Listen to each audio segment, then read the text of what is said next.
D'accord. Donc, bonjour à toutes et tous à ce webinaire qu'on appelle matinale transmission que l'on émet pour l'Ordre de Paris et le Conseil national en même temps, puisqu'on a ouvert ce webinaire à l'ensemble de nos confrères. Ce webinaire a été déjà, devait être diffusé il y a, je crois, un mois. Il y a eu des problèmes techniques et donc on le repasse aujourd'hui intégralement, puisque en fait c'est du direct. La dernière fois, on n'a pas pu aller au bout pour des raisons techniques, c'est parti du direct. Donc, bonjour à tous. Et je vois que c'est en train d'arriver, vous êtes en train de vous connecter, donc on va démarrer gentiment pour que tout le monde puisse s'installer. Vous avez pris votre café, vous êtes bien, j'espère. Et donc, nous sommes ce matin deux pour intervenir sur le thème achat d'entreprise, comment rechercher, comment accompagner la recherche de financement, hein, puisqu'en tant qu'expert comptable, on intervient pour aider nos clients à réussir l'acquisition d'une entreprise et donc quelquefois on doit aller au-delà de des cinq missions classiques. Pour cela, on va peut-être passer à la slide suivante. Nous sommes deux. Vous voyez assis bien sagement avec des lunettes, puisque j'ai retiré les miennes, Alexandre Tellier, hein, qui est un de nos confrères éminents et qui travaille beaucoup sur ce sujet, donc il a une vraie expérience d'accompagnement des entreprises dans les acquisitions et dans les cessions, dans les évaluations, bref. Tu veux te présenter, Alexandre? Je te laisse la parole. Oui, bonjour, donc Alexandre Tellier, je suis expert comptable. Alors c'est toujours un plaisir hein, d'intervenir devant des confrères. Et Jean-Luc et moi, on fera tout pour que ce plaisir soit partagé. Merci beaucoup. Et donc, moi, je suis Jean-Luc Semaba, je suis en charge du comité évaluation et transmission au Conseil national et du comité transmission à l'Ordre de Paris. Voilà. Ce qui me vaut d'être là aujourd'hui pour vous parler d'un sujet qui nous paraît extrêmement important. On va passer au slide suivant puisque notre conviction, et j'espère qu'on n'est pas les seuls à l'avoir, c'est que l'expert comptable, notre rôle d'expert comptable, c'est d'abord et avant tout un rôle de conseil auprès des entreprises. On voit en France la difficulté qu'ont les entreprises, surtout les TPE, à anticiper la transmission, parce que chaque entreprise se pense souvent immortelle. Et notre rôle à nous, c'est d'essayer de lui faire prendre conscience, de l'aider à préparer la suite, mais pas que la suite, c'est aussi pour le développement de croissance externe. Aujourd'hui, on voit bien que les besoins dans des entreprises, c'est la croissance, et que, je sais pas qui disait qu'il n'avance pas, recule. Et pour la croissance, on est là pour les aider aussi à racheter une entreprise pour se développer. Veuillez m'excuser. Donc, l'accompagnement d'autres clients est le point clé. Quand on est conseiller d'entreprise, notre rôle, c'est la proximité auprès du client et de lui apporter les services, voire même quelquefois le bousculer. On voit des clients qui ont de la trésorerie qui dort et on se pose la question à quoi ça sert, pourquoi faire. Alors, il ne veut pas distribuer pour des raisons de fiscalité, mais l'argent qui est placé et thésaurisé ne rapporte pas grand-chose, voire rien. Et peut-être qu'il y a d'autres solutions. Et notre rôle, j'insiste là-dessus, en tant que conseil, c'est un rôle de bousculer le client quelquefois, même pour avoir une stratégie, de savoir où il veut aller. Sénèque rappelait il y a plusieurs siècles, pas favorable à celui qui ne sait où il veut aller. Il faut absolument que nous aidions nos clients dans ce sens-là. Il faut que nous soyons aussi, non pas là à parler, mais à pouvoir apporter des solutions concrètes d'accompagnement.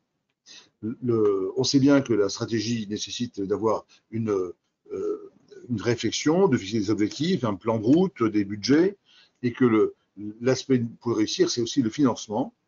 Et le financement, on ne peut pas que faire des calculs, il faut quelquefois mouiller la chemise, accompagner, donc créer un réseau pour ça. Alors, l'acquisition d'une entreprise, ça peut être fait par qui? Ça peut être fait de différentes façons. D'abord, la cession peut ne pas être totale, elle peut être partielle.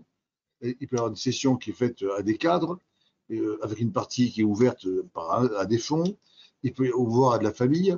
Il peut y avoir une cession à un investisseur physique, souvent le cas dans les TPE où on vend tout. Ou bien il peut y avoir des cas de reprise par des entreprises pour croître, hein, pour se renforcer, pour avoir de manière verticale, horizontale, dans leur métier, d'autres possibilités, de la diversification, bref, ainsi de suite. C'est un point important que cette stratégie soit actionnée parce que l'environnement est comme compliqué, vous le voyez bien, politique, économique, et je pense que ceux qui vont gagner sont ceux qui vont anticiper, voire même se remettre en question, avec des nouveaux métiers, on voit bien aujourd'hui la tendance, les aspects écologiques, on voit bien environnementaux, on voit bien la robotisation, la digitalisation. Bref, nous devons aider nos clients à se poser des questions qui dérangent. Et quand on veut acquérir une entreprise, la question se pose toujours, c'est comment on va financer. Est-ce qu'on a les moyens de s'autofinancer? Est-ce qu'il faut emprunter? Est-ce qu'il faut faire appel à d'autres associés? Est-ce qu'il faut aller vers des fonds d'investissement, qui est une autre approche? Bref, notre job d'expert comptable, qui est un métier que je trouve, moi, passionnant, intéressant, et c'est pas mal d'années que je l'exerce, c'est un métier qui est un métier de conseil auprès des entrepreneurs dynamiques et qui veulent réussir. Voilà. Et on est là pour les aider à réussir dans le domaine qui est le nôtre, toute la partie financière et conseil. Je passe la parole à mon ami Alexandre Tellier, qui va vous parler de la partie du financement bancaire, et je reviendrai pour parler de la partie financement par ouverture vers des fonds d'investissement. Alexandre, à vous que j'ai. Ouais, donc merci Jean-Luc. Donc Jean-Luc, là, en fait, a utilisé deux mots, hein. Il a utilisé passionnant et intéressant. Et nous, parmi les missions qu'on a développées au cabinet, il y en a que je trouve passionnantes et intéressantes. C'est les missions effectivement d'accompagnement à la recherche de financement. Donc, dans le temps qu'on va passer ensemble, moi, ce support, je l'ai vraiment conçu comme un retour d'expérience. Donc, un retour d'expérience, ça veut dire quoi? Donc, nous, au cabinet, on accompagne régulièrement des acquéreurs, personnes physiques ou personnes morales, sur toute la chaîne de l'acquisition, hein, que ce soit de l'évaluation aux audits, en passant par l'assistance à la négociation, l'assistance à la documentation juridique, l'aide d'intention, protocole, et évidemment l'accompagnement à la recherche de financement. Donc, sujet qu'on va évoquer aujourd'hui. Donc, mon expérience, elle est forcément partielle, elle est forcément limitée, mais j'ai préféré construire ce support à partir de cette expérience plutôt que d'éléments un petit peu théoriques.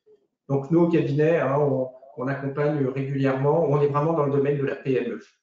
Donc, des entreprises qui sont acquises, qui vont être aux alentours de 1 à 10 millions d'euros de chiffre d'affaires, et avec des recherches de financement qui vont de quelques centaines de milliers à quelques millions d'euros, mais on n'est pas dans les dizaines de millions d'euros dans nos recherches de financement. Alors, dans le temps qu'on va passer ensemble, les questions qu'on va se poser, c'est d'abord quand on parle de financement bancaire, on parle de quoi? Qu'est-ce qu'on recherche concrètement? Après, ce qu'on va voir, c'est finalement à quel moment on fait le business plan. Et vous avez vu à l'écran, je n'ai pas simplement marqué le business plan, j'ai marqué dossier de financement. Parce que ce qu'on présente aux banques, ce n'est pas juste un business plan quand on accompagne ses clients, c'est vraiment un dossier de financement complet. Et on verra ensuite les différentes étapes et les critères des banques. Alors, avant de commencer, en guise d'introduction, l'idée aujourd'hui, dans les messages, ça sera d'essayer de casser ces idées un petit peu toutes faites et parfois un petit peu universelles qu'on peut avoir. Tiens, les banques, elles ne financent pas. Tiens, pour se faire financer, il faut tel pourcentage d'apport, et puis ainsi de suite.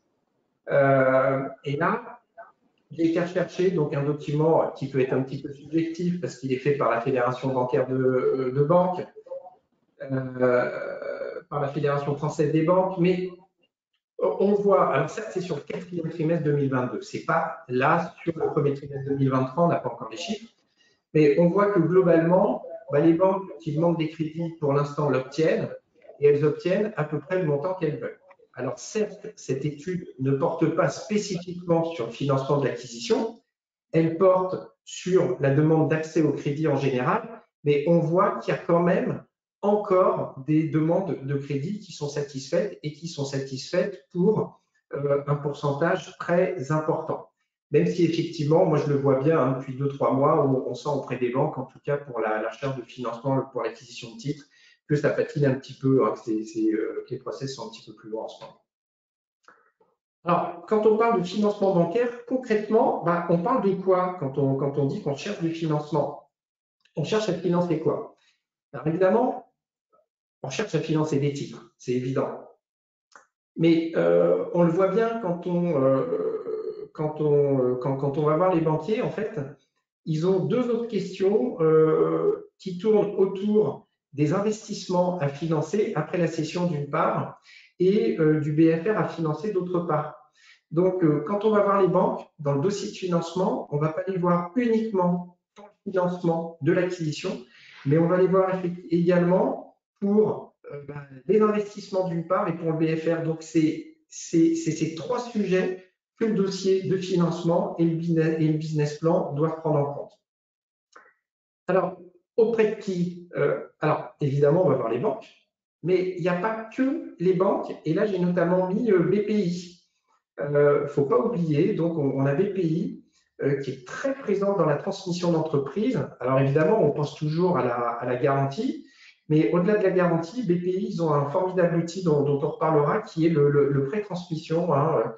Pour ceux qui connaissent, avant c'était le CDT, le contrat de développement de transmission, qui maintenant est devenu le prêt transmission, qui a vraiment un formidable outil de levier et qui peut aller jusqu'à plusieurs centaines de milliers d'euros. On a, dans une moindre mesure, pour des sommes plus modestes, et on n'abordera pas le sujet aujourd'hui, des prêts d'honneur, voire certains prêts régionaux qui là dépendent vraiment qui peuvent être différents d'une région à l'autre. Et alors, autant les prêts d'honneur sont pour des sommes relativement modestes, autant les prêts régionaux peuvent être en centaines de milliers d'euros. Mais on n'abordera pas aujourd'hui. Alors, donc qu'est-ce qu'on recherche? Donc on l'a vu, on cherche un financement des titres, des investissements, du BFR, mais on cherche également une garantie. Parce que les banques, effectivement, quand elles financent, veulent une garantie. Donc, l'idée, c'est de dire plutôt que ce soit le chef d'entreprise qui se porte caution, il y a BPI qui va se porter caution pour 50, généralement. Bon, alors ça dépend des régions. Le standard, on est sur 50% et avec des abondements de région, on peut aller jusqu'à 70%. On peut avoir Sofitech aussi, qui est autant BPI est généraliste, autant Sofitech est plus sur l'industrie. Mais moi, je vois, on peut être amené à faire appel à eux dans certains dossiers. Après, il y a d'autres organismes qu'on voit un petit peu moins, mais qui peuvent être adossés à l'époque. Donc, qu'est-ce qu'on recherche également? Donc, il y a la garantie d'une part, et après, on va rechercher, il y a certains points qu'on va négocier. Donc, dans les aspects de la négociation, il y a évidemment le taux d'intérêt, mais le taux d'intérêt est vraiment, pour moi, pas l'unique point de la discussion. Souvent, on a tendance à se focaliser là-dessus. Mais les deux, trois autres points, on a l'obtention de différés. Toutes les banques n'accordent pas des différés. Certaines banques vont dire, tiens, vous commencez à rembourser dès le mois suivant, dès le trimestre suivant. Mais il y a également beaucoup de banques pour lesquelles on dit, écoutez, les dividendes tomberont dans un an, donc on commence à rembourser le LBO dans un an, une fois que les premiers dividendes sont tombés. Et là, effectivement, l'idée, c'est de négocier également un différé d'une part, de négocier la caution perso, parce qu'il y a pas mal de dossiers, même quand les banques ont la garantie de BPI, elles demandent à le compléter avec une caution personnelle. Donc là, l'idée dans la discussion, c'est d'arriver soit à supprimer, ce qui n'est pas toujours évident, soit à limiter la caution perso, qui peut être limitée en termes de montant, dans le temps, être dégressive. Enfin, il y a toujours tout un tas de solutions qui sont possibles. Et moi, ce dont je m'aperçois, c'est que souvent, plus les dossiers sont importants en termes de financement recherché, moins on va demander de caution perso. Alors souvent, les cautions perso, je les ai sur les plus petits dossiers quand on va être à quelques centaines de milliers d'euros de prêt.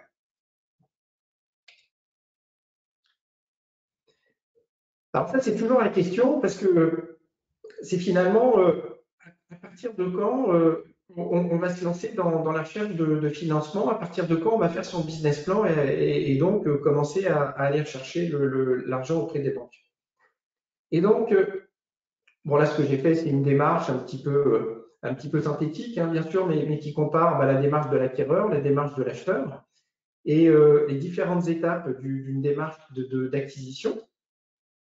Ce qu'on voit, en tout cas, nous, ce qu'on pratique, c'est qu'on commence à se poser la question du financement et de la recherche de financement quand la lettre d'intention est signée.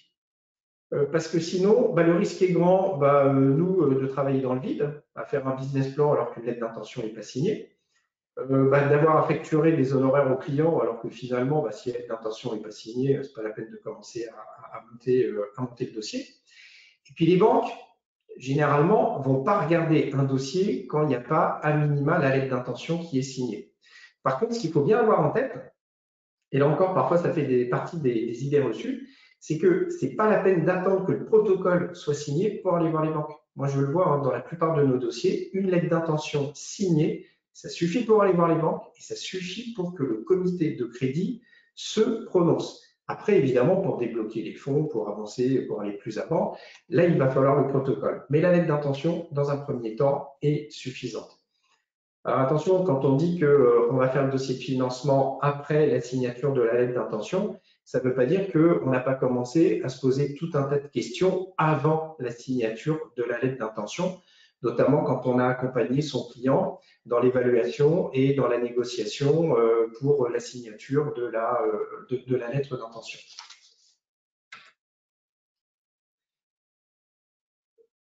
Alors, en fait, c'est quoi les différentes étapes de la recherche de financement? Parce qu'on l'a dit, on commence à rechercher le financement une fois que la lettre d'intention est signée. Mais pour moi, en fait, le succès de la recherche de financement, il se joue à la signature de la lettre d'intention.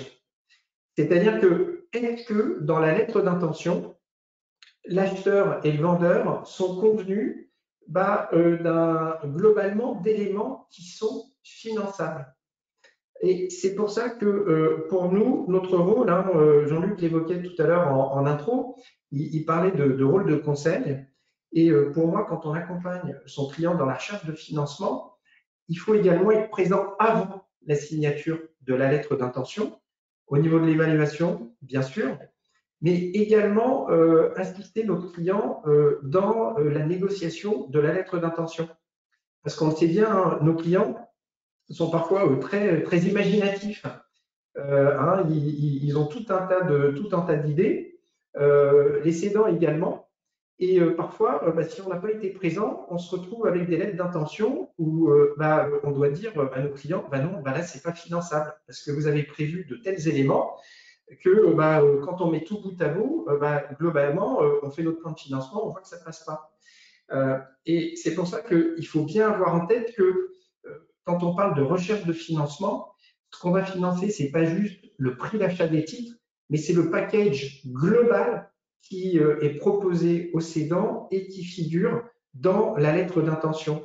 Dans ce package global, il y a évidemment le prix, ça c'est une évidence, mais il peut y avoir le coût de l'accompagnement, ils sont convenus d'un crédit vendeur, il y a des dividendes versés avant la cession. Combien, moi, je vois de dossiers où le cédant va dire à l'acheteur, écoutez, le prix que vous me proposez, ça ne me convient pas, ce que je vous propose, avant la cession, je me verse des dividendes, et puis comme ça, là, moi, ça me va bien, parce que j'ai des dividendes avant, plus votre prix de vente. Mais si on a proposé un certain prix, c'est que la trésorerie elle était incluse dedans. Le fait de l'enlever avant la cession, ça peut déséquilibrer complètement le montage financier qu'on a envisagé par la suite. Donc, le succès pour moi de la recherche de financement, ça se joue au moment où on signe la LOI. Et en fait, ce qui va se jouer après, quand on va voir les banques, c'est pas tant de savoir si on va avoir son financement ou pas, mais c'est surtout ce qu'on évoquait tout à l'heure dans les points de discussion, c'est-à-dire le taux d'intérêt, la caution et le différé. Alors, dans les différentes étapes, après, évidemment, ce qu'on va faire, on va réaliser avec son client le business plan. Alors, en fait, là, il faut être complètement obsédé par la question suivante. Est-ce que le banquier va s'approprier le dossier? Est-ce que le banquier va rentrer dans le dossier? Donc, ce qu'il faut bien comprendre, c'est que ce qu'on présente au banquier, on y reviendra tout à l'heure, c'est pas juste un business plan, mais c'est un dossier de financement complet.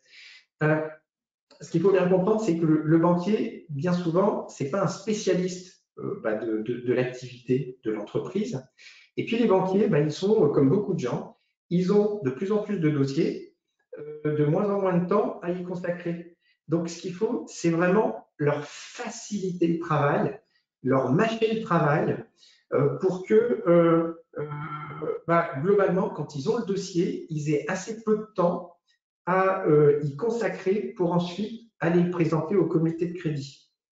Nous, souvent, ce qu'on s'entend dire de la part des banquiers, c'est votre dossier, très bien, j'ai assez peu de travail à faire pour aller le présenter au comité de crédit. Et là, on sait que c'est déjà un bon pas.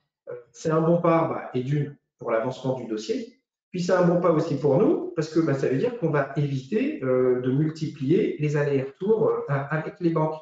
Donc, il ne faut vraiment pas être avare d'explications, et en sachant que de toute façon, moi je le vois bien, même en mettant tout un tas d'explications, on a souvent des questions concernant des points qu'on explique, mais là, la réponse, elle est rapide parce qu'on dit au banquier, tiens, tenez, regardez, on explique ça à la page 30, à la page 47, à tel paragraphe, on explique telle et telle chose. Et ce qu'il faut, c'est surtout bien expliquer les relations qu'il y a entre la holding et la cible. Qu'est-ce qui remonte? Dans quelle proportion?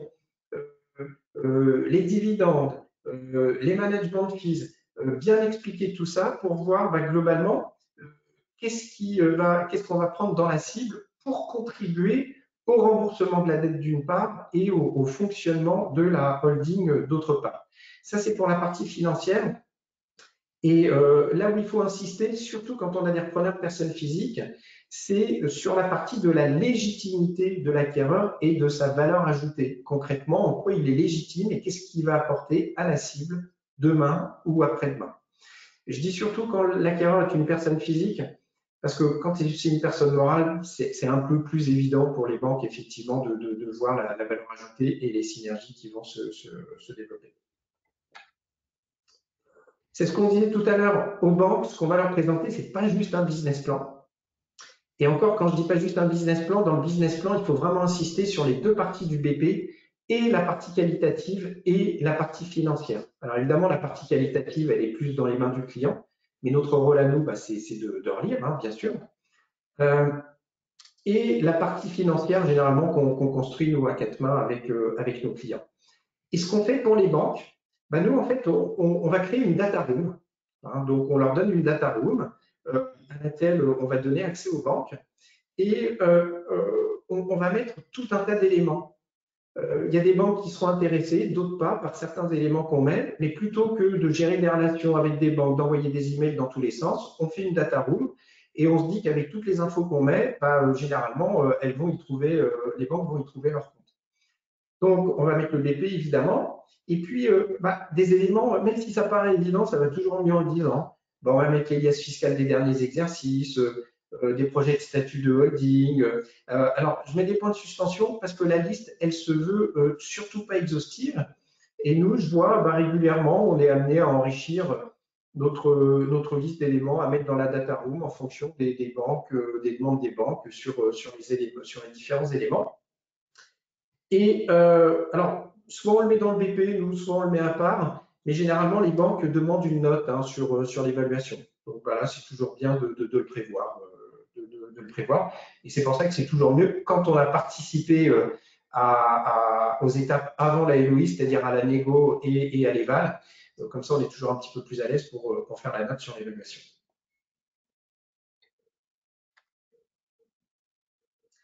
Toujours dans les différentes étapes.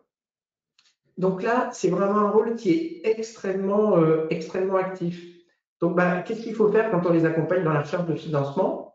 Tout simplement, déjà, c'est contacter les banques. Et là, j'ai mis sur le support contacter et relancer parce que nous, concrètement, comment on fait? On a un email standard dans lequel on dit voilà, on accompagne un acquéreur dans la recherche d'une cible, on ne cite pas le nom. Dans un premier temps, quand on contacte les banques, on ne met pas le nom de la cible. On dit on accompagne une cible qui présente les particularités suivantes. Donc, on va mettre tout ce qui est le chiffre d'affaires, le résultat, l'effectif, l'activité, bien sûr. et la zone géographique. Et on dit, voilà, on accompagne un acheteur qui achète une cible pour tel montant, qui a tant d'apports et qui recherche tel montant de financement. Souhaitez-vous étudier le dossier? Quand elles disent, nous répondent oui, on souhaite étudier le dossier, là, on leur donne accès à la data room. Et évidemment, les banquiers, on le sait bien, hein, souvent c'est un manque de disponibilité, on a du mal à les joindre, après, il faut les relancer. Voilà, donc on les contacte et on les relance régulièrement quand on n'a pas eu de réponse. D'accord? Une réponse, c'est soit oui, soit non, mais en tout cas, il nous faut une réponse. Voilà. Donc déjà, on les contacte, on les relance. Après, ce qui est très important également, c'est de bien comprendre les process des banques. Combien de temps ils mettent pour instruire le dossier, les comités de crédit, c'est quand, c'est toutes les semaines, c'est tous les mois, enfin tous les mois c'est plutôt rare, mais c'est toutes les semaines, c'est tous les 15 jours, il y en a, ils en ont au fil de l'eau, voilà, donc comprendre comment ça se passe. Voilà, donc après, ça permet dans le calendrier d'avoir à les relancer pour savoir où ils en sont dans l'instruction du dans l'instruction du dossier et les réponses du comité de crédit. Ensuite, il y a forcément toujours un temps d'aller-retour avec les banques. Et c'est ce que j'évoquais tout à l'heure. Plus le dossier est complet, plus il est qualitatif, et moins vous avez de questions de la part des banques, plus leur instruction est rapide et plus vous gagnez du temps, parce que ça peut être très chronophage, les allers-retours avec les banques. Quand vous êtes en contact avec 7 à 8 banques, elles ont toutes des questions, ça part dans tous les sens. Et parfois, on peut être très, très surpris de questions de certains banquiers, vraiment. Donc, l'idée, c'est on essaye d'avoir le dossier le plus complet possible pour limiter le plus possible les allers-retours et pour gagner en rapidité. Et après, effectivement, une fois que les banques ont répondu, qu'elles ont fait leurs propositions, on va analyser les réponses des banques. Donc, nous, on se fait un tableau Excel avec les noms des banques, les propositions en fonction, on a une ligne pour le taux, une ligne pour les garanties demandées, les différés, et ainsi de suite. Je n'ai pas forcément tout mis. Et après, c'est ce qui permet de faire jouer des concurrences entre les banques, quand on a effectivement plusieurs propositions des banques.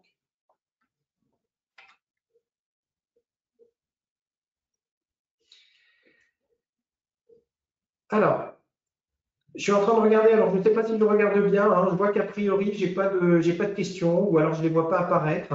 Dans ce cas-là, je ne sais pas. En tout cas, n'hésitez pas à poser vos questions.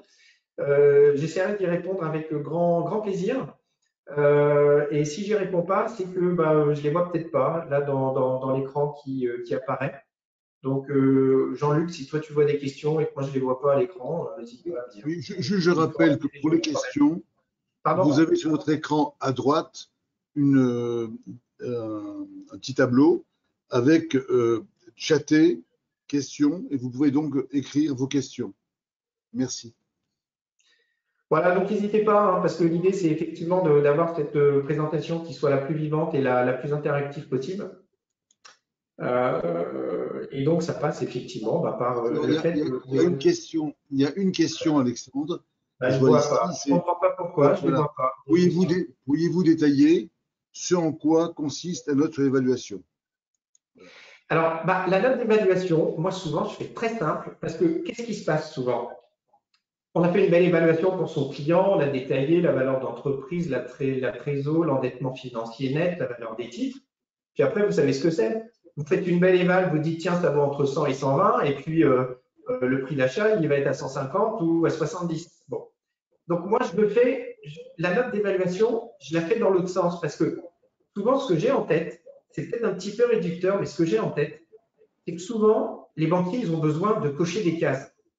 De dire, tiens, j'ai eu tel et tel élément pour mon dossier de crédit, pour monter le dossier. Et donc, je le fais dans l'autre sens. C'est-à-dire que je prends le prix et je dis, je constate que ce prix, ça fait 5 fois le BE à laquelle on rajoute une trésor nette ou un endettement financier, on retire l'endettement financier de temps. Donc, je le fais dans l'autre sens. Alors, je pars du prix de vente et puis je retire l'endettement financier ou la trésor. J'arrive à ma valeur d'entreprise, je prends le REX retraité ou le BE retraité et je dis, je constate que ça fait tant de fois le BE ou tant de fois le REX. Voilà. Parce que après, vous savez ce que c'est, ce que je disais, on fait son éval et puis après, à quoi les parties sont arrivées et est-ce qu'on est dans une zone de cohérence? Si vous voyez que finalement, au bout de la négo, votre client il achète 10 fois le REX, vous allez peut-être dire, tiens, ça fait beaucoup. Mais pour les banques, si on dit, tiens, finalement, on constate qu'on est compte tenu de la trésor qu'on a et du ex-retraité, on est à un multiple de 4 ou 5. Voilà. Donc, je le fais plutôt dans ce sens-là. Voilà.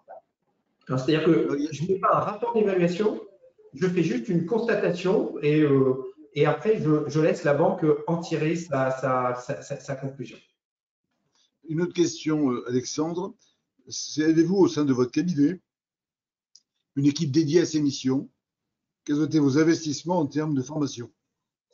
Alors, je comptais en parler tout à l'heure, mais finalement, autant qu'on l'évoque maintenant, puisqu'il y a une question, c'est vrai, ça c'est le sujet, c'est finalement, est-ce qu'on va faire une équipe dédiée, une personne dédiée, ou est-ce que c'est diffus? Bon, nous, on est une dizaine de personnes, donc on est plutôt une petite structure, on est une dizaine de personnes. J'ai pas voulu avoir une personne dédiée, parce que si vous avez une personne dédiée, vous capitalisez dessus, demain la personne elle est plus là, vous vous retrouvez, bon voilà. En tout cas, c'est mon raisonnement. Et donc, moi, j'ai plutôt fait sur 3 ou 4 personnes, j'ai en fait diffusé la formation sur plusieurs personnes. Et en coût de formation, je dirais qu'on le fait plutôt au fil de l'eau parce que on a, nous, une équipe, dans notre équipe, des gens qui sont relativement jeunes, ils ont leur DSCG, ils sortent de l'école ou ils sortent de l'école depuis peu de temps. Et moi, ce que je vois, en tout cas, ce que je vois, c'est que le DSCG, souvent, ils ont un très bon niveau en finance d'entreprise et ils adorent faire, en tout cas, moi, je les vois au cabinet, ils adorent faire des business plans, des plans de financement, vraiment, enfin, ils sont assez bons là-dessus, enfin, assez bons en théorie.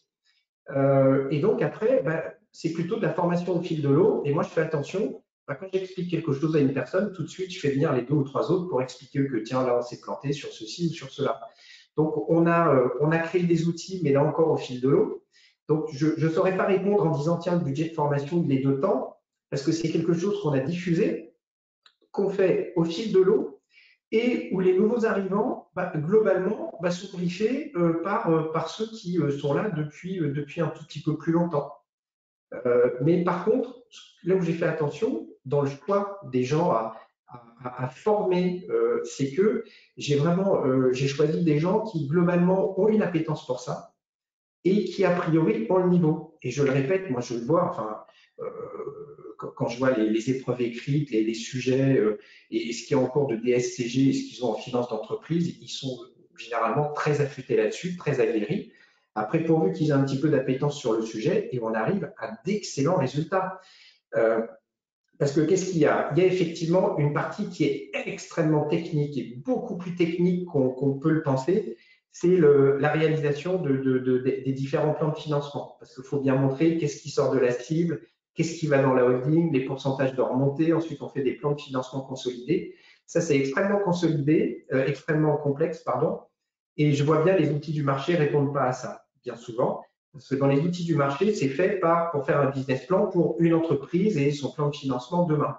Et généralement, les outils du marché ne permettent pas de faire des plans de financement où vous avez une holding de reprise et une cible en dessous. Donc, il faut développer ces outils en interne. Ça prend un peu de temps, mais bon, là encore, on le fait au fil de l'eau. Donc ça, c'est ça la grosse partie technique. Après, de dire à un collaborateur, tiens, voilà, vous contactez les banques. On a un email standard. Et on s'est créé, et ça encore, on le crée au fil de l'eau, on s'est créé une liste Excel de dizaines et de dizaines et de dizaines de noms de banquiers. Donc, par banque, par département, par spécialité, enfin. Puis même si vous n'avez pas de liste de banquiers, vous savez, une fois que vous en connaissez un, vous en avez un deuxième, c'est assez rapide pour élargir le cercle. Franchement, c'est très rapide. Donc, vous avez un collaborateur, il a un email standard, il a une liste de noms. Bon, il n'y a pas un gros temps de formation pour lui expliquer comment ça fonctionne. Ensuite, quand on a les réponses des banques, là encore, on a un fichier Excel, on trie, voilà. Donc, c'est à la fois une question de formation diffuse au fil du temps, d'outils qu'on a mis en place et d'outils qui sont relativement simples, avec des noms de banques à contacter, des emails standards et des fichiers Excel pour suivre. Donc, alors je ne sais pas si j'ai répondu à la question et je ne sais pas s'il y en a d'autres, parce que je ne sais pas pourquoi, je ne les vois toujours pas à l'écran. Alors, les critères des banques, ce contre quoi moi je lutte toujours, c'est sur les idées reçues. Tiens, les banques, elles demandent ci. Tiens, les banques, elles demandent ça. Tiens, il faut tel pourcentage d'apport. Moi, ce dont je m'aperçois, c'est qu'il n'y a pas une banque, il n'y a pas une banque, mais il y a des banques. Il n'y a pas un banquier, mais il y a des banquiers. Et moi, je le vois bien, un dossier qui peut être, on va voir 8 banques. Puis dans les 8 banques, il y en a 2 qui refusent le dossier, il y en a 6 qui acceptent. Ben, je vais retenir quoi comme critère de banque? Je vais retenir les critères des banques qui n'ont pas accepté. Et puis, bah, je vais en faire un critère universel qui va fausser ma démarche et ma vision des banques. Ou je vais retenir uniquement celles qui ont accepté. Alors, j'ai plutôt tendance à retenir celles qui ont accepté, mais en même temps, celles qui ont refusé, bah, ça doit forcément être des points d'alerte. Là, j'ai 2 exemples. J'ai un dossier, donc on est dans une petite PME, une vingtaine de personnes, et il y a, après la session, j'ai 3 membres de la famille qui restent, de la famille du cédant qui restent dans l'entreprise. Il y a une des banques qui me dit, oh, c'est un excellent point pour la continuité, voilà, pour la pérennité de la boîte, pour qu'il y ait des membres de la famille qui restent. J'ai une autre banque qui me dit, oh là là, c'est terrible, il y a 3 membres de la famille qui restent, ça va être très dur pour l'acheteur de s'imposer, nous on ne suit pas sur un dossier comme celui-là. Bon, bah, voilà. Et si je vais voir qu'une banque et que je ne vais pas en voir d'autres, bah, je vais propager l'idée que quand il y a des membres de la famille qui restent, c'est pas bon. Voilà. Autre exemple, on va parler des pourcentages d'apport tout à l'heure. Là, j'ai un client, il a 18% d'apport. J'ai une banque qui me dit, ah non, 18%, ça ne nous va pas, on ne regarde pas. Ils ne me disent pas combien il faudrait. Ils me disent que 18%, ça ne va pas. J'ai 3 autres banques qui me disent, bon, oui, non, l'apport, ça nous va, ce n'est pas un sujet. Voilà. Donc, dans les critères, donc c'est pour ça que moi, souvent, quand on me dit, tiens, c'est quoi les critères des banques, moi, je dis que j'en sais rien. Il faut poser le plan de financement et de voir globalement, est-ce que sans tirer le plan sur la comète, bah, l'entreprise, elle arrive à rembourser l'emprunt. On va en reparler tout à l'heure. Donc pour moi, il n'y a pas de critères universels, mais il y a des points d'attention. C'est surtout ça en fait. Donc déjà, il y a les critères liés à l'acquéreur, on en parlait tout à l'heure, je passerai rapidement, mais ça, l'adéquation porteur de projet par rapport à la cible, ça c'est fondamental. Vraiment. L'adéquation homme-projet, c'est quelque chose de primordial. Et puis ensuite, les banques vont vous parler parfois pudiquement de l'implication de l'acquéreur. Alors l'implication, je ne sais jamais ce que ça veut dire. Est-ce que c'est l'apport, l'engagement personnel? Souvent, on vous parle de l'implication. Ça doit un peu tout rien dire, mais bon, en tout cas, c'est quelque chose qu'il faut avoir en tête. Les critères des banques, je passe rapidement là-dessus parce que normalement, on a regardé ça quand on a fait l'évaluation. Et la banque va y être attentive, évidemment. Le positionnement, les zones de dépendance par rapport aux vendeurs, par rapport à des clients, par rapport à des acheteurs, tous ces points qu'on regarde, ou qu'on devrait regarder en tout cas quand on fait l'évaluation, et bien évidemment, ça, les banques, elles vont les regarder. Mais comme nous, on a regardé avant et qu'on a dit à notre client, bah, a priori, c'est bon, vous pouvez aller sur ce dossier, il n'y a pas de raison que ces critères ne passent pas. Bon. Ils vont être attentifs, on l'a dit tout à l'heure, à la valorisation de la cible. C'est pour ça que bien souvent, ils demandent une note sur la valo. Et je l'ai dit, moi, souvent, je ne donne pas mon rapport d'évaluation, je fais plus une constatation, mais je m'assure effectivement qu'avec la constatation, dans ma constatation, on est dans des clous en termes de multiples. Alors, je prends toujours ça avec beaucoup, beaucoup de pincettes quand j'annonce ces critères qui sont liés au montage, parce qu'il ne faut surtout pas prendre ces éléments comme parole d'évangile. Ce sont des critères. Bien souvent, on va être attentif à ce que effectivement, la dette FI dépasse pas 3,5 à 5 fois le BE. Et là où il faut faire très attention, c'est qu'évidemment, la dette FI qui est déjà sur la cible, elle doit être prise en compte. Et c'est pour ça qu'il y a beaucoup de dossiers avec des discussions extrêmement difficiles entre acheteurs et vendeurs. C'est que quand on parle de la valeur d'entreprise, ça va à peu près. Et quand on passe de la valeur d'entreprise à la valeur des titres et qu'on tire la dette financière d'une entreprise qui est lourdement endettée, on arrive à une valeur des titres qui bien souvent est nettement en dessous de ce qu'un cédant souhaite en termes de prix. Bon. Donc voilà, on va plutôt. Alors, si vous êtes à 5 fois et demi, peut-être 6 fois le BE, c'est peut-être pas un drame. Ça dépend là encore des perspectives du dossier, de la qualité. Si vous êtes à 10 fois le BE, ça va peut-être être un problème. Bon. Là encore, ce qu'on regarde, et ce qu'il faut, et ces points-là, on les fait apparaître nous dans le dossier. Tiens, la dette FI, elle représente X fois le BE. Le pourcentage de dividendes remontés. Généralement, c'est 70, mais si on est à 75, là encore, ce n'est pas forcément un problème. 70, c'est le standard. Mais une boîte qui a un BFR, avec assez peu de BFR, bah, parce que pourquoi on dit 70? Parce qu'on dit il faut laisser de la place aux investissements et aux BFR. Mais si finalement il y a peu d'investissements à financer, que le BFR n'est pas élevé, les 70, on peut peut-être les dépasser. Vous voyez? Donc c'est pour ça ces critères, il faut les avoir en tête. Il faut regarder ce que ça donne dans l'ensemble, mais c'est pas parce qu'à un moment on dépasse un des critères que ça va poser problème. Là encore, pourcentage d'emprunt par rapport à la CAF, bon, ça peut être en lien avec le pourcentage de dividendes remontés. Généralement, on va dire pas plus des 2/3 aux 3/4 de la CAF. Bon. Pourcentage d'apport, on dit 20%. Alors je vois, bon, la BPI, sur certains dossiers, elle me dit non, pour nous, il faut que ça soit un minimum 20%. Mais il y a des dossiers, moi, qui sont passés, mon client, il avait en dessous de 20%. Parce que, en fait, c'est ce qu'on évoquait tout à l'heure. Plus que le pourcentage d'apport, c'est vraiment la capacité à rembourser l'emprunt et sans extravagance qui va être regardée par les banques. Parce que si pour rembourser l'emprunt, vous avez besoin de faire une augmentation de chiffre d'affaires ou de résultats qui n'a jamais été faite jusqu'à présent, évidemment, le méchant banquier, il va vous refuser l'emprunt. Mais je dirais c'est presque tant mieux. Donc, c'est pour ça, j'ai mon prix de vente, j'ai mon apport, j'ai mon emprunt. Finalement, si sans faire de prévisions complètement extravagantes, je vois que j'arrive à rembourser mon emprunt, mais que j'ai un pourcentage d'apport qui n'est pas élevé, ça va aller. Et au contraire, moi j'ai des dossiers, vous pouvez avoir un acheteur, il a 50% d'apport. Mais la question, c'est pas de savoir si vous avez 50% d'apport. La question, c'est de savoir les 50% restants, est-ce qu'on arrive à les rembourser sans tirer le plan sur la comète?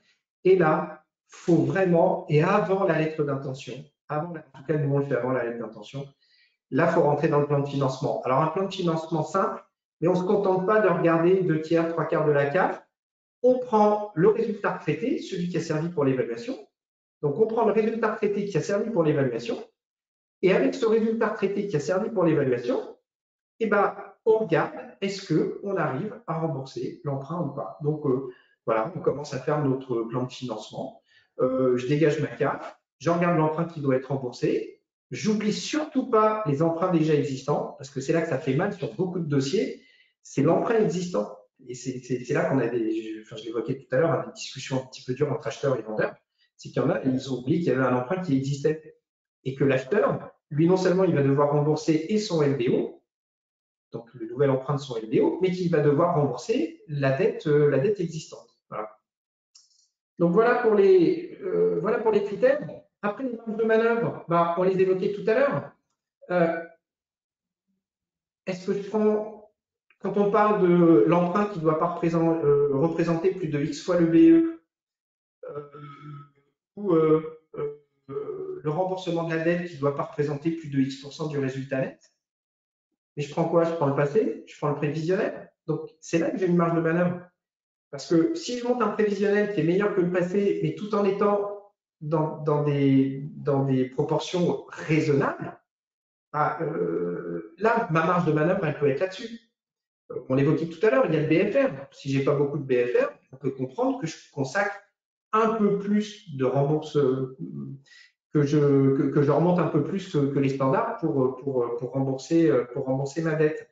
Et c'est pour ça, là encore, que vraiment, il faut, j'y reviens, un dossier complet, détaillé et avec beaucoup de pédagogie pour bien expliquer aux banques comment on a conçu et surtout, en tout cas, nous, c'est ce qu'on essaye de faire, de donner l'image la plus prudente possible dans l'approche du dossier et dans les prévisions qu'on a pu faire. Voilà. Parce que pour nous, en fait, le regard que le banquier va poser sur le dossier, c'est déjà est-ce qu'a priori on a fait preuve ou pas de prudence dans la réalisation du dossier et dans les prévisions. Donc ça permet de gagner en crédibilité et donc dans l'aspect favorable du dossier. Je suis arrivé au bout de ma partie, donc je ne sais pas s'il y a d'autres questions. Jean-Luc, tu me dis, parce qu'a priori, toi tu les vois, moi je les vois pas. Donc voilà. Donc Jean-Luc, n'hésite pas à me dire avant d'entamer ta partie si j'ai des questions ou pas pour moi. Ok. Merci beaucoup, Alexandre. Tu as été explicite sur les parties recherche de financement. Les, il y a deux questions qui ont été posées, complémentaires, auxquelles on va pouvoir répondre. C'est quelle est la démarche de recherche de clientèle sur ce marché du financement? Et une autre qui ressemble beaucoup, c'est la politique commerciale de cette activité en termes de prospection, de promotion et de communication. Tu veux en parler ou j'en parlerai après moi aussi, mais vas-y, je te laisse en parler si tu veux. Oui, alors bah, j'en parle rapidement comme ça, puis après je peux toujours évoquer en conclusion. Mais effectivement, en termes de démarche, bah, bon, déjà, il faut vraiment que ça corresponde à son ADN à soi. Voilà, pour utiliser un terme à la mode, c'est est-ce qu'on se sent à l'aise sur le sujet, est-ce qu'on a envie d'y aller? Parce que déjà, quand on a envie d'y aller, bah, nos clients, nos prospects le sentent et déjà, là, déjà, ça permet de gagner, de gagner des clients. Ensuite, pour moi, le premier vecteur, bah, c'est son entourage proche, c'est ses clients, leur faire savoir que, bah ouais, on est là, qu'on sait faire. Déjà, pour moi, c'est travailler un premier cercle qui sont ses clients à soi. Ensuite, d'aller toujours dans le premier ou le deuxième cercle, bah, les relations qu'on a auprès de banquiers, auprès de gestionnaires de patrimoine, enfin bref, tout son réseau qui est en dehors de son client, tout le réseau qu'on a constitué, bah, de leur faire savoir que, ouais, coucou, on est là. Et ainsi de suite, bah, entre sa clientèle existante, le réseau existant, et bah, ça permet d'élargir, et puis peut-être bah, d'intervenir et de montrer qu'on est présent bah, dans des clubs de chefs d'entreprise, parce que souvent, qui dit recherche de financement, on pense au courtier. Mais non, parce que le courtier, bah, il va vous demander votre business plan à vous. Et question des banques, le banquier, bah, il va se tourner vers vous. Donc, bah, plutôt que d'avoir un courtier qui va faire le passe-plat et qui va passer par vous, bah, hop, autant passer en direct. Et puis après, bah, voilà, une démarche commerciale, marketing, où globalement, bah, on est en accord avec ce qu'on présente. Euh, et on pourra en reparler en conclusion. Très bien. Mais merci beaucoup, Alexandre. J'espère que c'est clair pour tout le monde. Je vais peut-être commenter les questions qui ont été posées là. Je vois d'ailleurs une autre qui vient d'arriver. C'est pouvez-vous lister les principales techniques permettant à NUCO de rembourser l'emprunt dès les premiers mois ou dans l'attente de remontée de dividendes un an après? On va peut-être déjà répondre aux questions générales qu'on a déposées initialement. On viendra sur celle-ci après. Juste pour vous parler d'expérience, puisque Alexandre nous a dit comment lui il fonctionnait, je vais dire un peu comment nous fonctionnons sur ce marché. Nous considéré que les experts comptables, et nous en particulier, on devait être présents sur ce segment d'activité, non seulement pour nos propres clients, mais pour des clients même pour lesquels nous n'intervenons que pour les accompagner dans la recherche d'une entreprise à reprendre ou bien dans la cession d'une entreprise.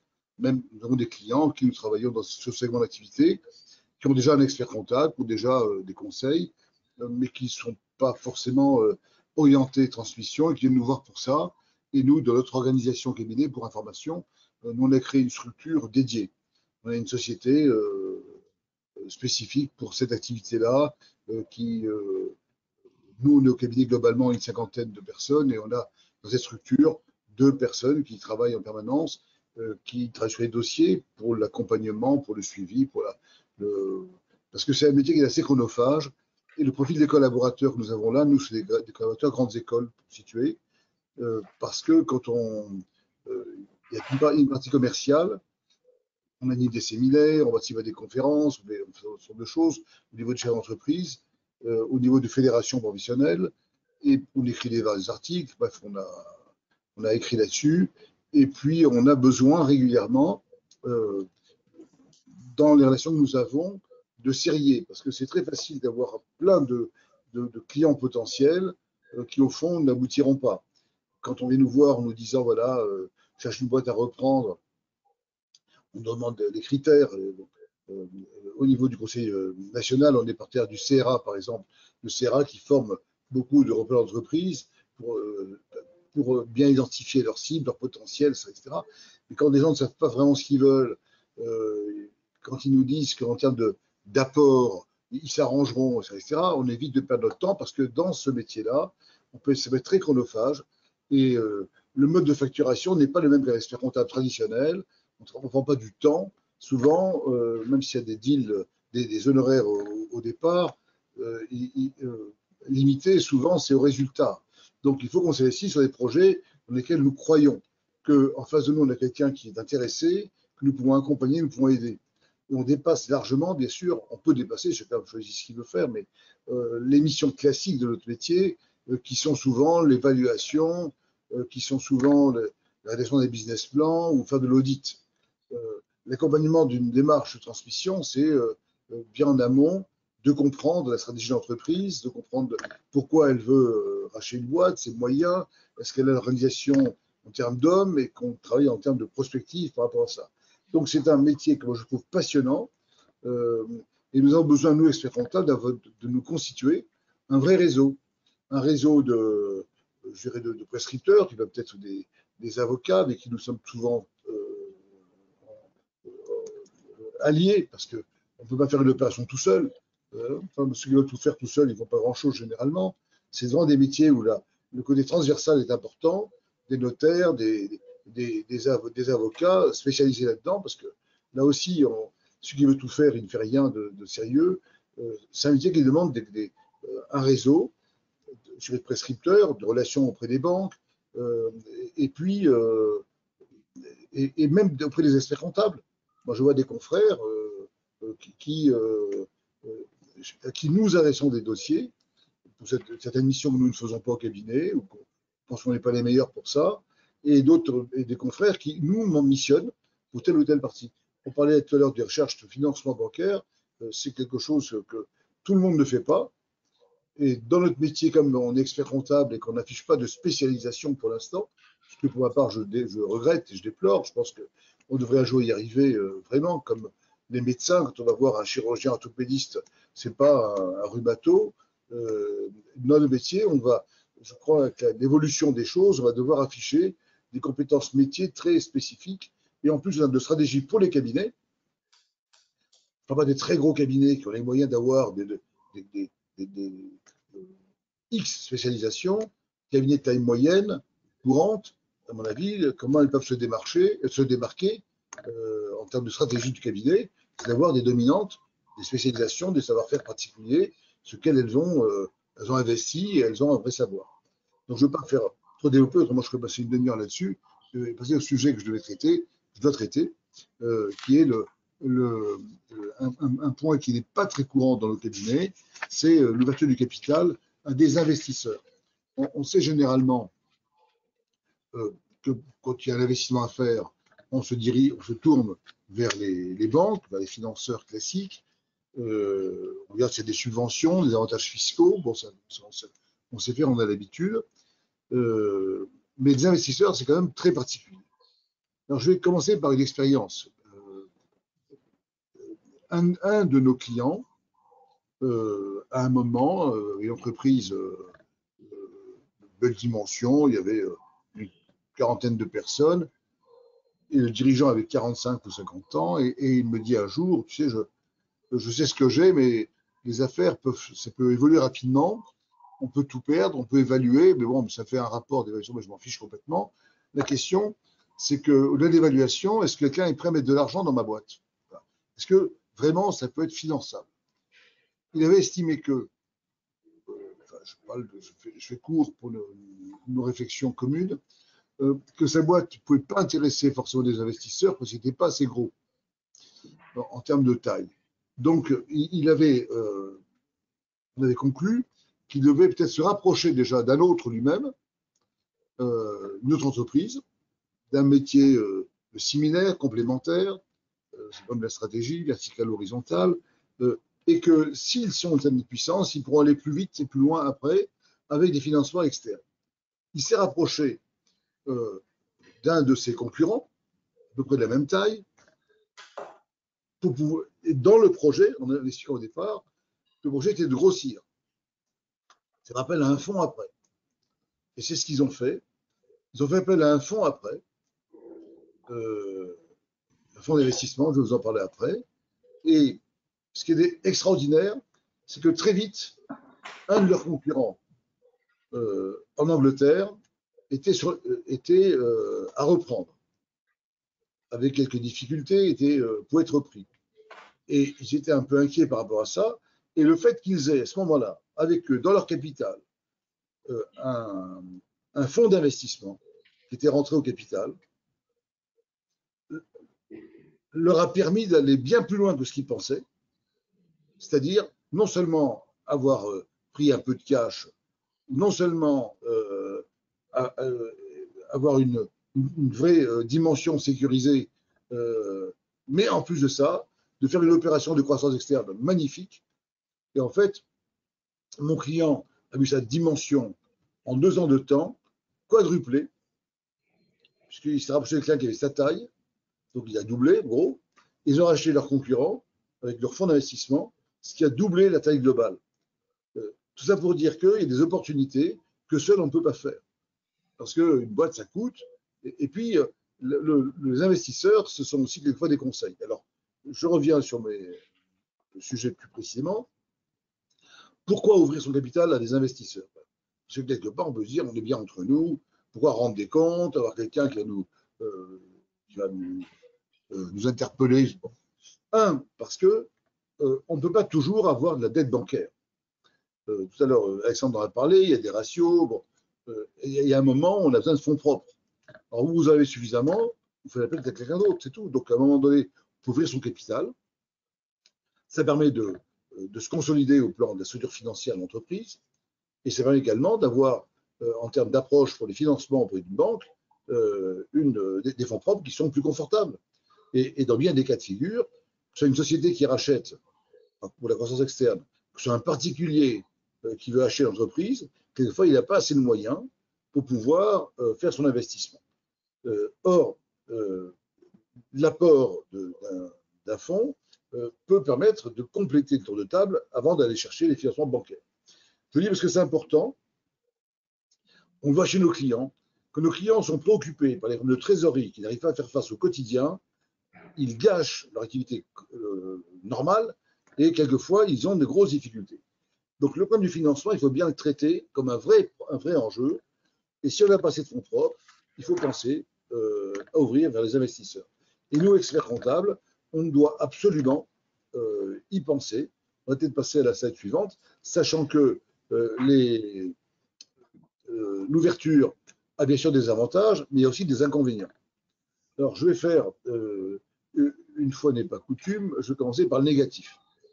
Les inconvénients. Forcément que vous êtes moins autonome, vous vous rendez compte. Forcément. Qu'il y a une dilution des bénéfices, ça va de soi, parce que les investisseurs, ils sont actionnaires. Et bien souvent, par rapport aux familles, enfin au capital familial ou d'amis, des investisseurs un peu plus sérieux dans le formalisme. Et puis, ils ont des attentes. Le but d'un investisseur, un fonds, c'est pas de rester à vie avec vous. Quand vous êtes associé avec votre frère ou je ne sais qui, on ne parle pas de délai de partenariat. Quand on est avec un fonds, généralement, le fonds va rester un certain nombre d'années, 5 ans, 7 ans, et ce qu'il espère, c'est faire sa plus-value. Donc, la dimension financière est très, très importante. Donc, il faut arriver à ce que vous ayez une application, que vous communiquiez, que vous soyez compris, que vous preniez le temps, parce qu'il y a une différence d'horizon de temps entre l'actionnaire habituel et le fonds d'investissement. Il y a un risque aussi à l'ouverture du capital parce que quelquefois on n'y arrive pas. Quelquefois, les montants demandés sont excessifs. Quelquefois, la valo est trop importante. Quelquefois, on n'est pas dans une démarche de confiance pour le fonds. Moi, j'ai eu des clients avec qui pour lesquels on cherchait des financements par des fonds. Et un jour, j'ai dit à mon client, l'échec qu'on a eu, il vous est imputable à 100%. Il n'était pas content.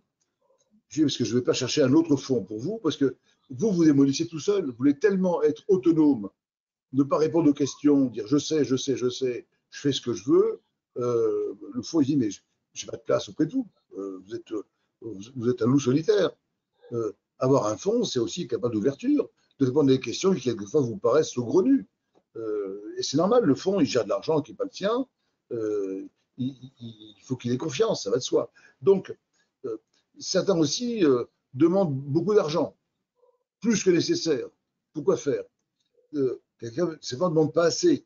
Donc, la levée de fonds, vraiment, doit s'apprécier comme une pesée bien précise dans le cadre d'un projet de développement. Et puis certains attendent de l'investisseur beaucoup de choses, beaucoup trop de choses. Pour moi, ça peut être un très bon conseil, ça peut être un partenaire. De la même façon qu'on voit aujourd'hui dans des boards, des d'administration d'entreprises, pas forcément très grosses, certaines qui font appel à des membres du conseil qui ne sont pas vraiment associés, mais qui ont une expérience, parce que ça apporte un plus à l'entreprise. Donc aujourd'hui, je pense que la démarche de développement des entreprises, c'est une tendance, c'est une évolution, c'est ouvrir à la compétence sur la complémentarité des expériences pour gérer mieux, pour se donner des questions, pour des ouvertures, pour des approches en tendance. Et moi, je crois beaucoup à ces échanges pour diriger une entreprise. Même d'ailleurs pour les cabinets, à mon avis, ça va évoluer parce que quand on met des personnes qui sont tous le même profil, ça fait des choses qui ne sont pas très originales. Donc il faut trouver des complémentarités. C'est comme dans nos collaborateurs, il y a des gens qui sont des techniciens, ils sont plus des communicants. Je pense que l'essai rentable, c'est la technique, beaucoup de gens l'ont. La différence se fait dans les échanges, dans la communication, c'est un point essentiel. Et on doit apprendre à nos collaborateurs, justement, que dans ces métiers-là, liés au financement, à l'ouverture et au développement de l'entreprise, il faut des collaborateurs qui soient en alerte, qui connaissent bien les secteurs d'activité professionnelle, etc. L'avantage de l'ouverture de capital, bien sûr, c'est davantage financier, vous avez compris. On est plus fort au niveau de la structure financière. On peut réagir pour des projets de développement bien plus rapidement parce qu'on a les moyens et on est également mieux considéré. Et le fonds peut aussi nous aider quelquefois à faire d'autres opérations. Donc, c'est une relation très différente. Ce n'est pas qu'un banquier, c'est un fonds qui est un associé. Il n'y a pas un remboursement d'une échéance de capital à faire. On est associé. Mais bien sûr, le fonds, il veut que ça crache des résultats. Le fonds, il veut ses dividendes. Le fonds, il veut pouvoir sortir avec sa plus-value. Donc, si on n'est pas dans cette démarche-là, on va être tout seul, il faut oublier. Mais moi, je trouve que ça peut être très positif en termes de rythme de développement et de croissance, en termes d'ouverture, de complémentarité, les deux avec des fonds. Sachant que, on va passer à la slide suivante, au niveau des fonds, il y a ça à faire. Comment ouvrir son capital? Voilà. Comment on va faire? Bien sûr, généralement, on va augmenter le capital avec des nouveaux titres. Il peut y avoir à un moment une levée, une prise de cash pour un actionnaire. Voilà, bon, dans l'affaire, j'ai 100%, je voudrais céder 20% et augmenter le capital. Je veux sortir à 10 ans moi-même. On a un projet, etc. Tout est possible. Mais généralement, le fonds ne va pas vous acheter vos actions pour être au capital. Et il va surtout mettre des billes pour favoriser le développement et pour donc avoir des fonds propres plus forts pour se développer, pour acheter des boîtes. Donc, souvent, une demande de capital, vous avez classiquement, il y a forcément le prix d'émission, il y a une valorisation à faire, et bien entendu, il y a une réflexion à mener sur le taux de dilution, le taux d'ouverture du capital. Et d'ailleurs, on voit maintenant des fonds qui rentrent même dans des boîtes très très récentes, pas des boîtes très anciennes, et même des fonds qui rentrent dans des startups. Donc, la réflexion, c'est de toujours penser moyen et long terme. Il ne s'agit pas de faire des demandes excessives, et après l'argent il dort sur un compte bancaire, c'est vraiment une erreur.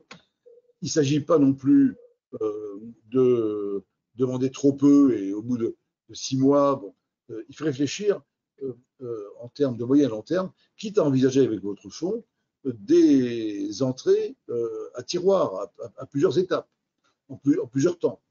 Et la question qu'on se pose généralement, c'est le problème de dirigeants, c'est comment contrôler l'activité quand même. C'est comment ne pas trop ouvrir, comment ne pas se trouver minoritaire, les décisions qu'on va lui imposer. Donc, il y a aussi des approches sur les titres avec des droits de vote, simple, double, enfin tout ce que l'on veut. Il y a tout, vous savez, il y a beaucoup de créativité à ce niveau-là, même s'il y a une réglementation et une égalité à respecter. Mais on peut limiter aussi les entrées des fonds, leur marge de manœuvre au niveau de leur impact. Je vais passer à la suite.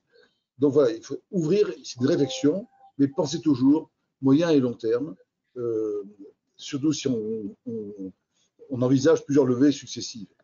Les étapes, on l'a rappelé ici, même topo que pour les recherches de financement bancaire, il y a souvent un ordonnancement d'étapes qu'il faut bien suivre. C'est bien sûr concevoir le plan de développement d'entreprise, penser moyen long terme. Plan de développement, c'est produits, services, timing, capital, cash, croissance externe. Essayer de réfléchir sur les vrais objectifs d'entreprise et de construire le plan de développement par rapport à ça, même s'il peut y avoir des écarts, comme toujours, entre la prévision et la réalisation. Mais si on n'est capable de plan, ce que je disais au début, forcément, si on se laisse guider par les opportunités du jour, on n'avance pas beaucoup. Il faut bien avoir un plan qui est bien pensé. Il faut aussi rechercher à attirer les investisseurs. Donc là, c'est un gros travail. Tout à l'heure, Alexandre parlait des dossiers auprès des banques. C'est la même chose pour les investisseurs. Il faut des dossiers à préparer.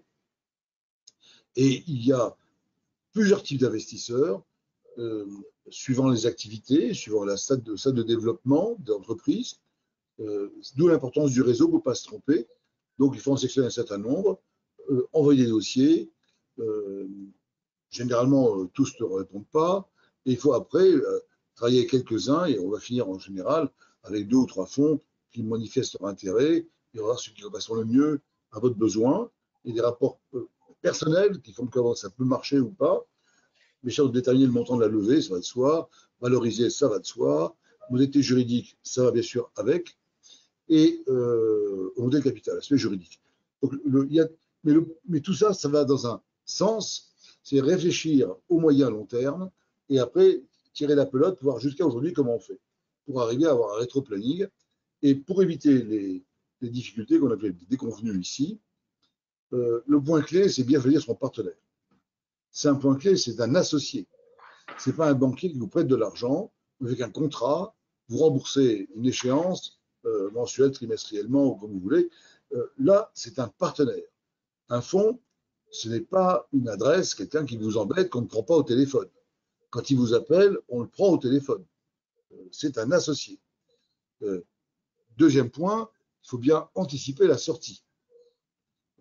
J'ai le cas en ce moment d'un dossier qui est un réseau de points de vente qui avait été monté par des frères qui ont fait rentrer un fonds où un est resté pour diriger. On arrive au terme des 7 ans qui est prévu, où normalement le fonds doit sortir. Et donc il cherche à sortir et à faire rentrer un autre fonds à sa place. Et il a des difficultés aujourd'hui parce que le secteur d'activité est un peu en difficulté aujourd'hui et n'arrive pas, pour l'instant, à trouver un nouveau fonds. Le dirigeant, lui, pensait aussi prendre le large, puisqu'il a été payé pour une partie, mais le reste, ça devait être sa sortie maintenant ou dans 2 ans. Et pour l'instant, on voit qu'on a une difficulté parce que le secteur, personne ne peut tout prévoir. La sortie n'est pas aussi évidente. Donc on trouve des solutions, bien entendu. Mais ce que je veux dire, c'est qu'il faut mieux on anticipe, moins on a de déconvenus derrière. Bien penser aborder les conditions, bien penser que ça prend du temps que de convaincre un investisseur pour rentrer, parce qu'au début, même quand on a fait un dossier, même quand on y réfléchit, etc., personne n'attend votre dossier en particulier, sauf si c'est d'une pépite exceptionnelle, mais généralement, il y a beaucoup de demandes. Donc, et l'investisseur, lui, il a des contraintes, des comptes à rendre à ses investisseurs lui-même. Il ne faut pas qu'il se plante. il va avoir votre dossier, il ne va pas vous dire au bout d'une heure, bon, c'est OK, je signe, je rentre, bien sûr. Donc, il faut bien voir que ça prend du temps, comme la cession d'une entreprise elle-même d'ailleurs, et qu'il faut bien voir, à mon avis, cette opération comme une opportunité pour l'entreprise et pas une contrainte. C'est pas je suis obligé, c'est une contrainte. Si on va me poser des questions, non, c'est un plus.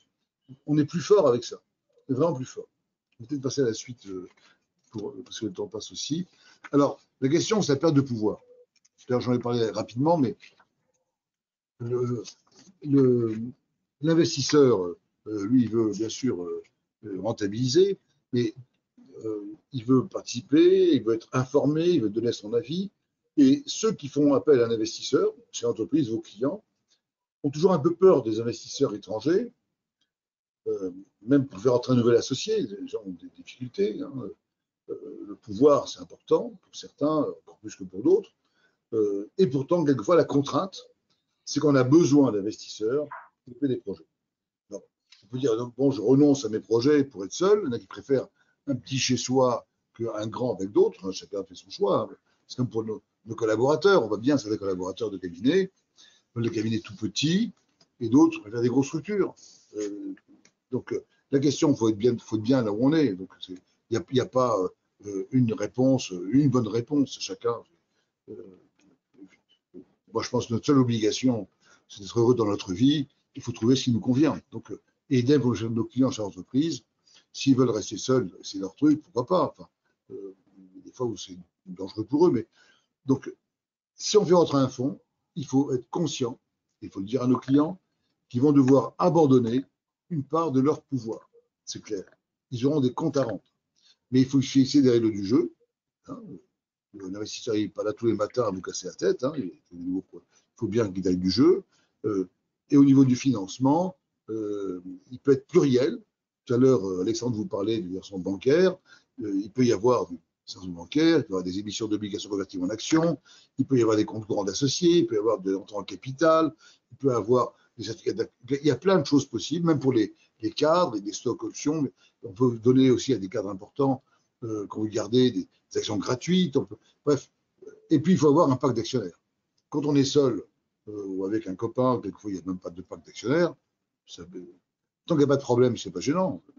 C'est comme dans les divorces. Hein, le jour où il y a un pépin, c'est un peu compliqué les choses. Parce que l'oral part, tout ce qui n'est pas écrit, ben, ça n'a pas beaucoup de poids souvent. Donc là, un pacte, c'est une bonne chose. Qui fait quoi il faut prévoir les clauses d'agrément, les clauses de réciprocité, de préférence, bref. Tout ça, le pacte est un point très important. C'est la raison pour laquelle nous, au cabinet, bien qu'on n'ait pas l'expérience de transfert d'entreprise, on fait toujours appel à des avocats spécialisés en la matière. Et souvent, il y a même quelquefois des clients qui disent non, non, j'ai mon avocat. On voit très bien qu'il n'a pas d'habitude. Et même si on n'a aucun intérêt, il n'y a pas de retour, il nous faut des gens compétents en la matière. Voilà, il y a des avocats qui savent très bien faire ça, qui ont l'expérience. Dans tout, il faut prendre des gens qui ont l'expérience. Est-ce que vous allez vous faire opérer, je ne sais pas, de telle ou telle partie de votre corps, quelqu'un qui n'a pas l'expérience? Non. L'entreprise, pour certains, c'est leur vie, et il faut prendre des gens les plus compétents possibles pour les accompagner. Et c'est même le cas, bien sûr, pour nous, experts comptables, et pour les avocats. On peut mettre en place un comité de pilotage pour certaines décisions stratégiques et des commissions différemment. Il faut bien réfléchir à ce qu'on veut. Est-ce qu'on veut rester d'égalitaire, minoritaire, parce qu'il n'y a même pas qu'un fonds. Bref, il faut bien qu'on mesure notre capacité à investir et se faire accompagner. Nous devons sécuriser nos clients sans avoir forcément la solution absolue de trouver un fonds dans tel délai. Quelquefois, ça prend plus de temps que prévu, mais ça prend du temps. Mais nous devons accompagner notre client, le prendre en main et lui faire comprendre qu'il n'est pas seul et qu'on va mettre en place toute une stratégie, un plan d'action pour l'accompagner et réussir. On est, je crois, partenaire de sa réussite. C'est passé au slide suivant, mon ami Alexandre, parce que je vois que le temps avance aussi. Donc, pour ce qui est des fonds d'investissement, juste rapidement pour ceux qui n'ont pas l'habitude, bien savoir qu'un fonds d'investissement, c'est une structure qui va investir dans le capital des projets. Elle peut être publique ou privée. Il y a des liens n'a pas le temps d'en parler aujourd'hui, mais BPI-France mérite d'être comprise pour voir comment BPI peut participer éventuellement dans notre structure, mais il n'y a pas que BPI. Chaque grande banque a sa société d'investissement, son fonds d'investissement. Il faut dire que les capitaux doivent être versés au démarrage d'entreprise, ce qu'on appelle le capital risque, ou dans le développement, capital développement. Il faut comprendre aussi que ça ne va pas intervenir au moment d'une transition. C'est pas forcément des très longues durées, mais ça peut être un complément quand on prépare un LBO ou lorsqu'il y a un plan de redressement de l'entreprise. Hein, il y en a aussi qui s'intéressent à cela. Des boîtes en difficulté, avec ce qu'on appelle le capital retournement, reprendre des boîtes en difficulté, c'est l'activité. Et puis comprendre que généralement, le fonds, il rentre pour une durée qui est souvent de 5-7 ans. On a mis 3 à 7, mais souvent, c'est plutôt 5-7 ans que la durée d'investissement qui est envisagée pour le fonds. Pour trouver le fonds, normalement, ben, il y a des listes de fonds, il y a par activité, par enveloppe. Quand on cherche 1 million ou 25 millions, ce n'est pas souvent les mêmes fonds qui vont rentrer.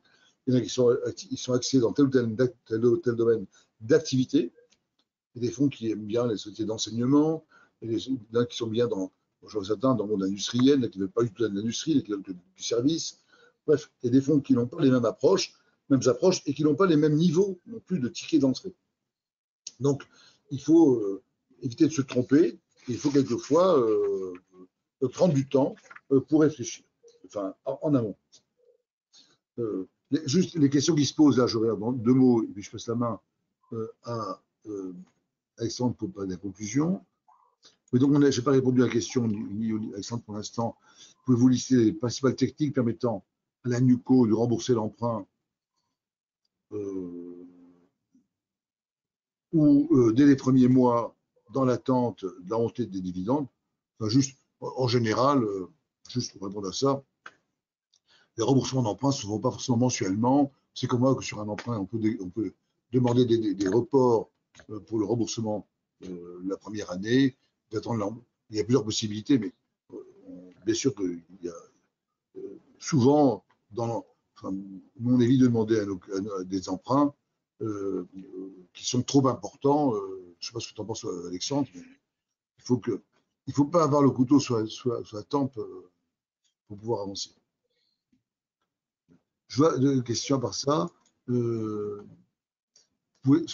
avoir le support? Oui, ça vous pourrez le télécharger plus tard. Alors, bonjour, pas de mon côté. C'est le support. L'évaluation, on a parlé. J'arrive pas à lire la question.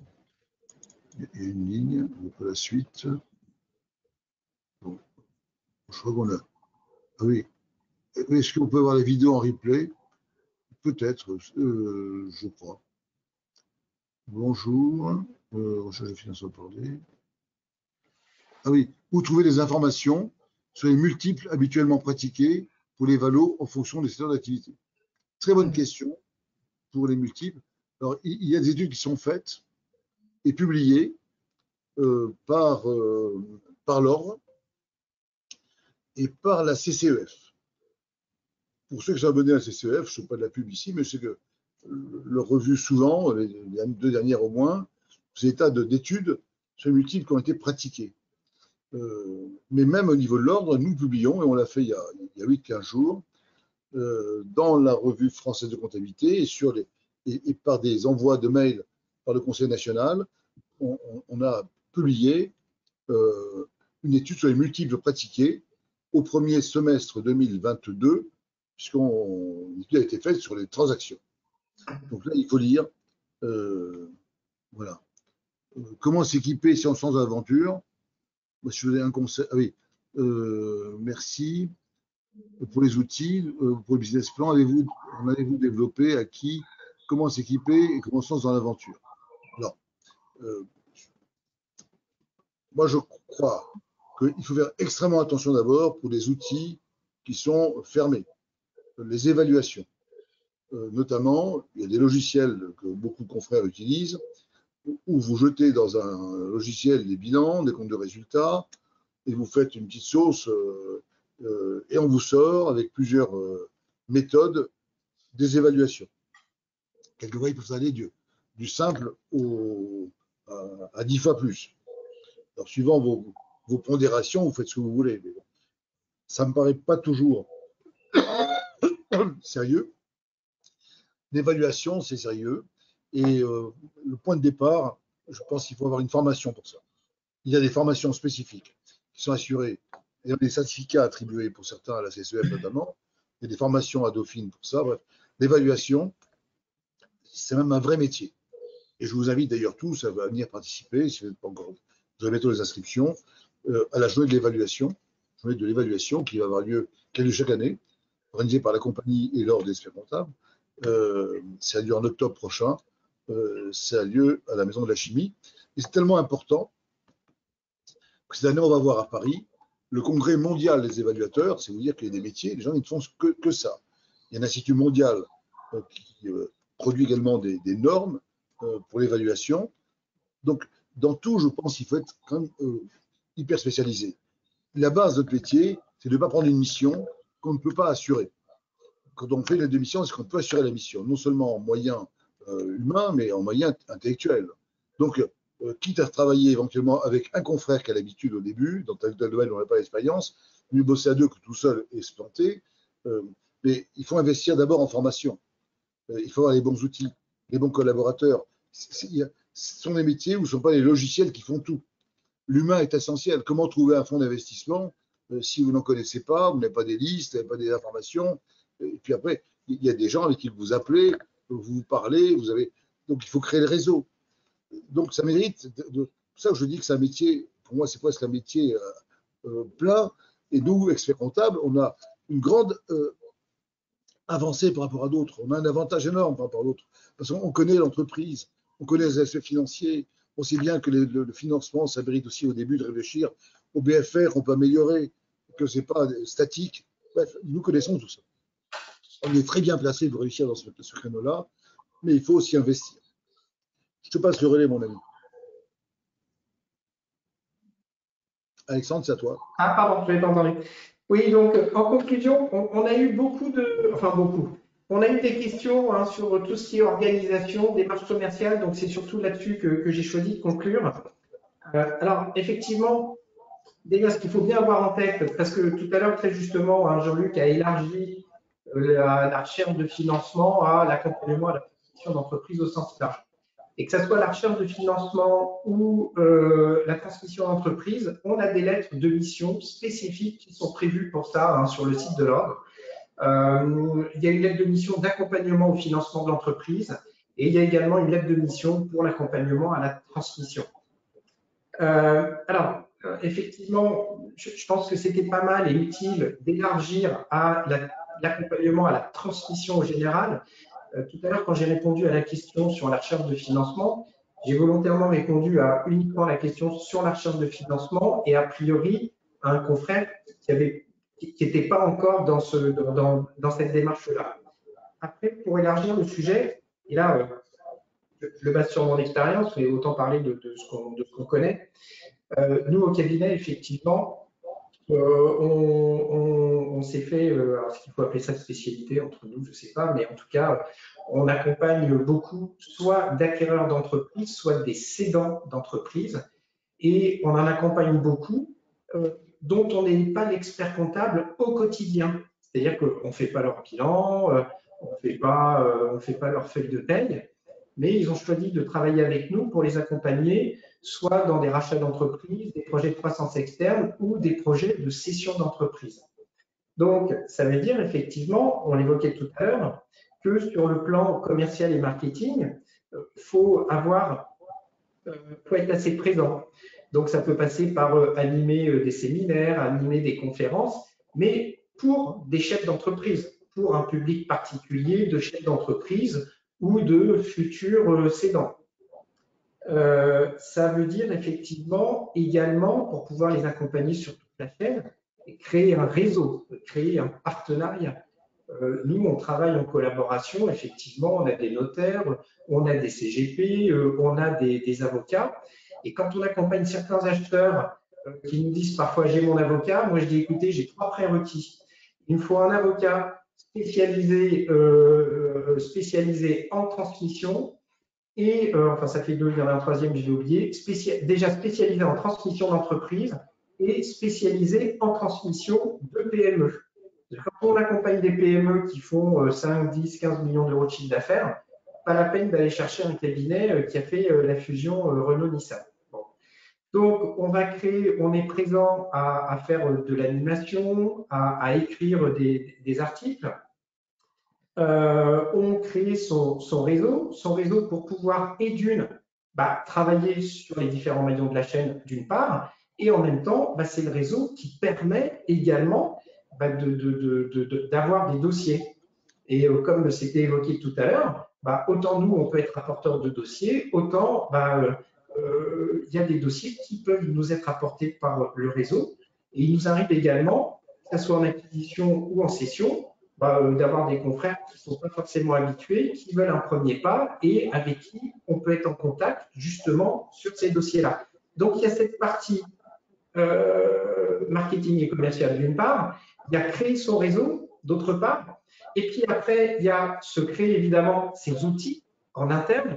Je ne reviendrai pas sur ce que Jean-Luc a dit parce qu'effectivement, j'aurais fait qu'enfoncer le clou sur les logiciels d'évaluation. Il ne s'agit pas de faire les procès de ces outils aujourd'hui, mais le problème, c'est que quand on les utilise, on peut être amené à donner un mauvais conseil à son client. Il est là le sujet. Parce que vous avez des méthodes qui peuvent arriver à la valeur d'entreprise, des méthodes qui arrivent à la valeur des titres, et je vois des logiciels qui vous font des moyennes de méthodes qui arrivent de méthodes qui sont à la valeur des titres d'une part et à la valeur d'entreprise d'autre part. Donc, quand on fait la moyenne de tout ça, je ne sais pas à quoi on arrive. Et simplement, on utilise ces outils et on va conseiller son client en fonction de ce que l'outil a dit. Ça peut générer des catastrophes. Et c'est pour ça qu'il y a des vendeurs, 3 ans après, leur boîte, elle est toujours à vendre. Parce que s'ils ont eu un rapport d'évaluation tout fait sur un logiciel qui leur dit que ça vaut 500 et que finalement, la boîte, elle vaut peut-être que 150, c'est un peu compliqué. Donc, il y a mettre en place ces outils. Et puis, il y a la formation. Il y a la formation par des organismes externes. Mais il y a également ce type de webinaire auquel vous assistez, qui est plus de l'information que de la formation, c'est juste. Il y a Supexpertise, donc Supexpertise, ancienne Asporef. Donc il y a Supexpertise, si on veut déjà au moins commencer à rentrer dans certains sujets, même si en une journée, on ne devient pas un professionnel de l'évaluation ou de la transmission, mais pour ceux qui n'ont pas l'habitude, de faire déjà des journées à Supexpertise qui ont qui peuvent avoir des cycles sur quelques jours. Moi-même, je sais que j'anime, je fais de la pub, mais je suis à l'aise parce que c'est l'organisme de formation de la formation. J'anime également à Supexpertise une journée sur comment accompagner le cédant dans la transmission opérationnelle de son entreprise. C'est-à-dire qu'on ne parle pas de fiscalité, là, ni de gestion patrimoniale, mais si je veux vendre mon entreprise, comment je fais pour évaluer, comment je fais pour trouver un acheteur, comment je fais pour trouver un dossier de présentation et pour trouver les différents partenaires avec lesquels je vais travailler. Donc oui, c'est un investissement que je n'arriverai pas forcément à quantifier là aujourd'hui. Je dis ça parce qu'on m'a posé la question tout à l'heure. C'est un investissement, c'est certain, sur le plan commercial, marketing, en termes d'outils à mettre et d'organisation, mais qui permet d'aller vers des missions que, en tout cas, moi, je trouve absolument passionnantes. Parce que là, on est vraiment au cœur du réacteur auprès de ses clients. Là, quand vous accompagnez un cédant, quelqu'un qui vend son entreprise et que vous êtes au quotidien avec lui parce que vous l'accompagnez dans de la négociation avec des acheteurs, qu'il est en train de préparer, il est à la fois en train de se séparer de son bébé, d'une part, et de préparer sa vie de demain. Et là, il y a des liens assez forts qui peuvent se créer. Donc, on est en train d'accompagner son client dans un moment très important de sa vie, à la fois personnelle et professionnelle de sa vie de chef d'entreprise. Et en même temps, on est sur des missions, il faut le reconnaître, qui sont des missions à forte valeur ajoutée, qui n'ont rien à voir en termes de budget avec les missions classiques et traditionnelles. Ok. Merci. Il est l'heure de nous quitter. Je vois qu'il y a encore des questions, mais Je vais rapidement les rappeler. Certainement de comment on facture, si c'est de l'honoraire fixe ou au succès. Bien souvent, il y a du fixe et du succès. Après, ça dépend des cas de figure. Il n'y a pas de grille qu'on peut recommander en tant que telle. Après, c'est pour de négociation avec nos clients, ça dépend du risque, ça dépend du montant des honoraires fixes au départ. Et ça nous pose des questions sur le fait de lever des fonds avant de chercher une cible. Moi, je pense qu'il y a des entrées en relation, pourquoi pas, mais on ne lève pas de l'argent sans qu'il y ait un projet en face. L'autre question que j'ai eue, c'est comment, quel est le rendement attendu par les fonds. Il est en réalité variable. Certains, ça dépend des activités, ça dépend du stade, si on rentre dans une start-up ou une entreprise. Mais c'est clair que le fonds cherche un rendement souvent à 2 chiffres de son investissement. Parce qu'il y a une part de risque, il n'est pas majoritaire, il va vous laisser diriger, il va vous accompagner, il n'attend pas du 2 ou 3%. Après, il y a des déconvenus possibles, hein, bon, il n'y a rien. Je dirais que la plus simple façon d'écrire l'avenir, c'est de la piloter, mais on ne peut pas tout prévoir, bien entendu. Donc, juste pour vous dire, parce qu'on pourrait passer encore beaucoup de temps là-dessus, mais pensez, ce que je viens de vous dire à l'instant, Alexandre, à vous former si vous n'avez pas l'habitude, à être en relation avec des confrères qui ont plus d'habitude pour vous aider, vous accompagner éventuellement, travailler à plusieurs. Si nous, alors, on publie une newsletter transmission au rythme de 2 ou 3 fois par an. Vous pouvez regarder, il y a beaucoup d'articles là-dessus. Lisez, documentez-vous. Et si vous avez une expérience voilà, dans ce domaine-là, comme Alexandre et d'autres, venez la partager dans notre comité de transmission, puisque notre boulot, nous, qui sommes des professionnels, comme vous, qui nous écoutez, nous mettons à disposition de nos confrères notre expérience spécifique dans tel ou tel domaine.